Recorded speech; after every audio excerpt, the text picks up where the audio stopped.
Hi, I'm Amy Keller, intimacy coach, and in this video I'm going to talk about how do I find a partner I can get kinky with. I hear this question a lot, usually from guys, often from women, but usually from guys, so that's how I'm going to address it in this one. First of all, kinks means something that you do that's unusual, and in this case, we're talking about sexually unusual. And well, that means things that turn you on, and kinks are things that press against the boundaries, and quite frankly, that's where the erotic is, those things that press right against our boundaries, and we all have them. So where do kinks come from? They come from things that turn you on. They can be externally. A lot of times things come from kinks are coming from porn, and a lot of times where people are so visual because you see porn before you even hold somebody's hand who you really like, before you go get that turned on from going, oh, I'm holding their hand. You've been exposed to porn, and that really rewires you for fantasy. Does that make sense? Because it's all visual, so it's the mind turning you on instead of, oh, that feels so good. And that bit of heart opening too that you get when you hold somebody's hand who you really like. So it's not as big of a hit as porn might be. So that's part of the reason why people are so hung up on kinks and fantasies. And because when you're alone, when you're not in a relationship and you're watching a lot of porn, the stakes have to keep getting higher and higher. So they keep getting stranger and stranger, and your fantasies feel like they're getting stranger and stranger. But I want you to know that's normal. I just want you to know that's normal. It happens to everybody who watches a lot of porn. Um, it's how we're wired. We don't need to go more into it. And I also want you to know that it changes. This changes throughout your life, just like your desires change, just like your taste in food changes, different seasons, different ages. And when you get in a relationship, your kinks and your fantasies changed. And also what you're attracted to really changes, because in porn, again, it's only visual. You're just seeing a picture. So you think that you can translate that to be dating online, where you're just seeing a picture and reading a bio. But the reason that that doesn't work and why people don't like online dating is because we don't shop for people. So much of it really is energetic, right? Where you really feel them, where you're like, wow, I wouldn't normally be attracted to such an adorable, short, chubby, interesting woman who's middle-aged. But wow, she's just so interesting and I want to know more. I'm being silly, but that's what I do, and making a point too, because that's what I want you to look for, is somebody who you like, who you want to know more.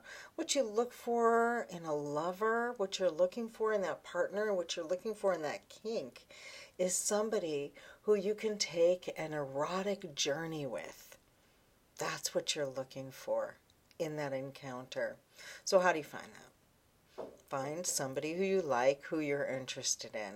So that means that you like them, you like the way they're living the life, you like the things that they're talking about, you're interested in them, you want to know more. Like when they're talking, you want to know more, you're interested. You're not like having to pay attention and going, I have no interest in what they're saying, but I so badly want to have sex with this person.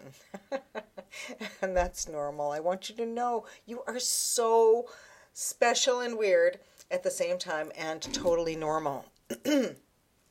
So while you're looking at that person going, wow, I sure hope I like you because I want to have sex with you, there's the way, just a tiny little shift right there.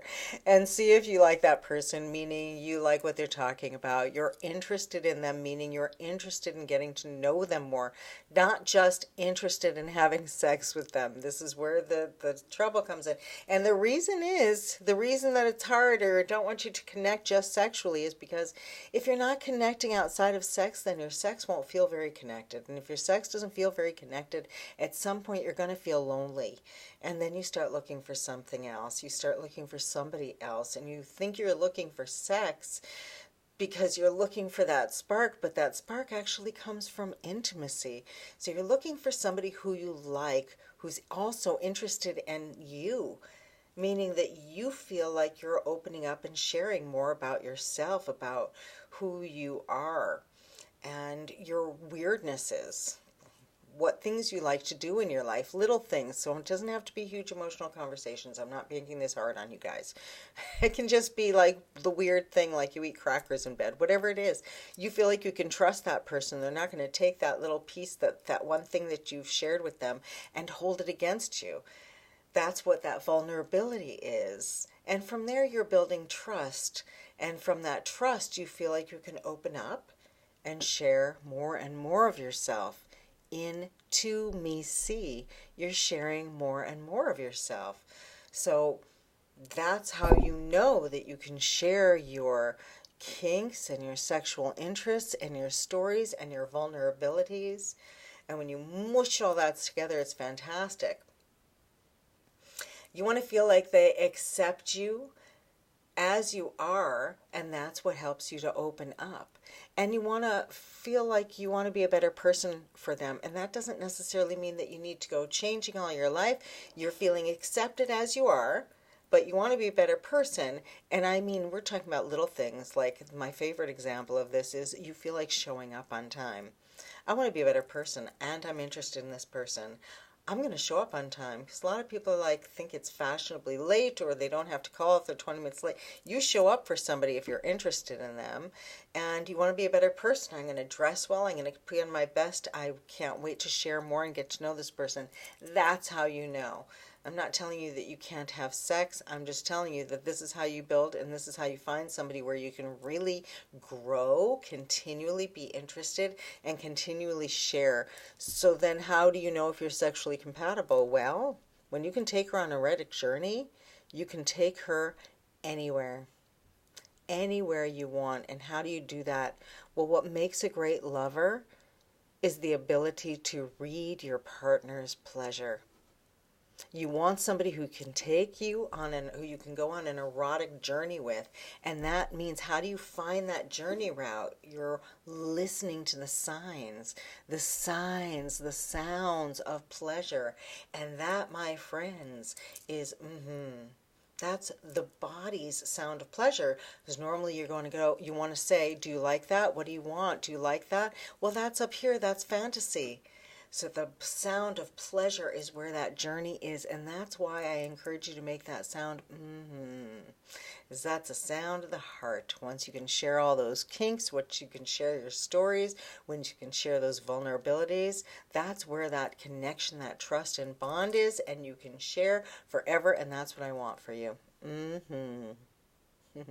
Contact me for a consultation. I'm a coach. I'm here to help make it easier. Hit like, subscribe, hit the little bell so you know when the next video is coming up. I look forward to connecting. I'll see you soon.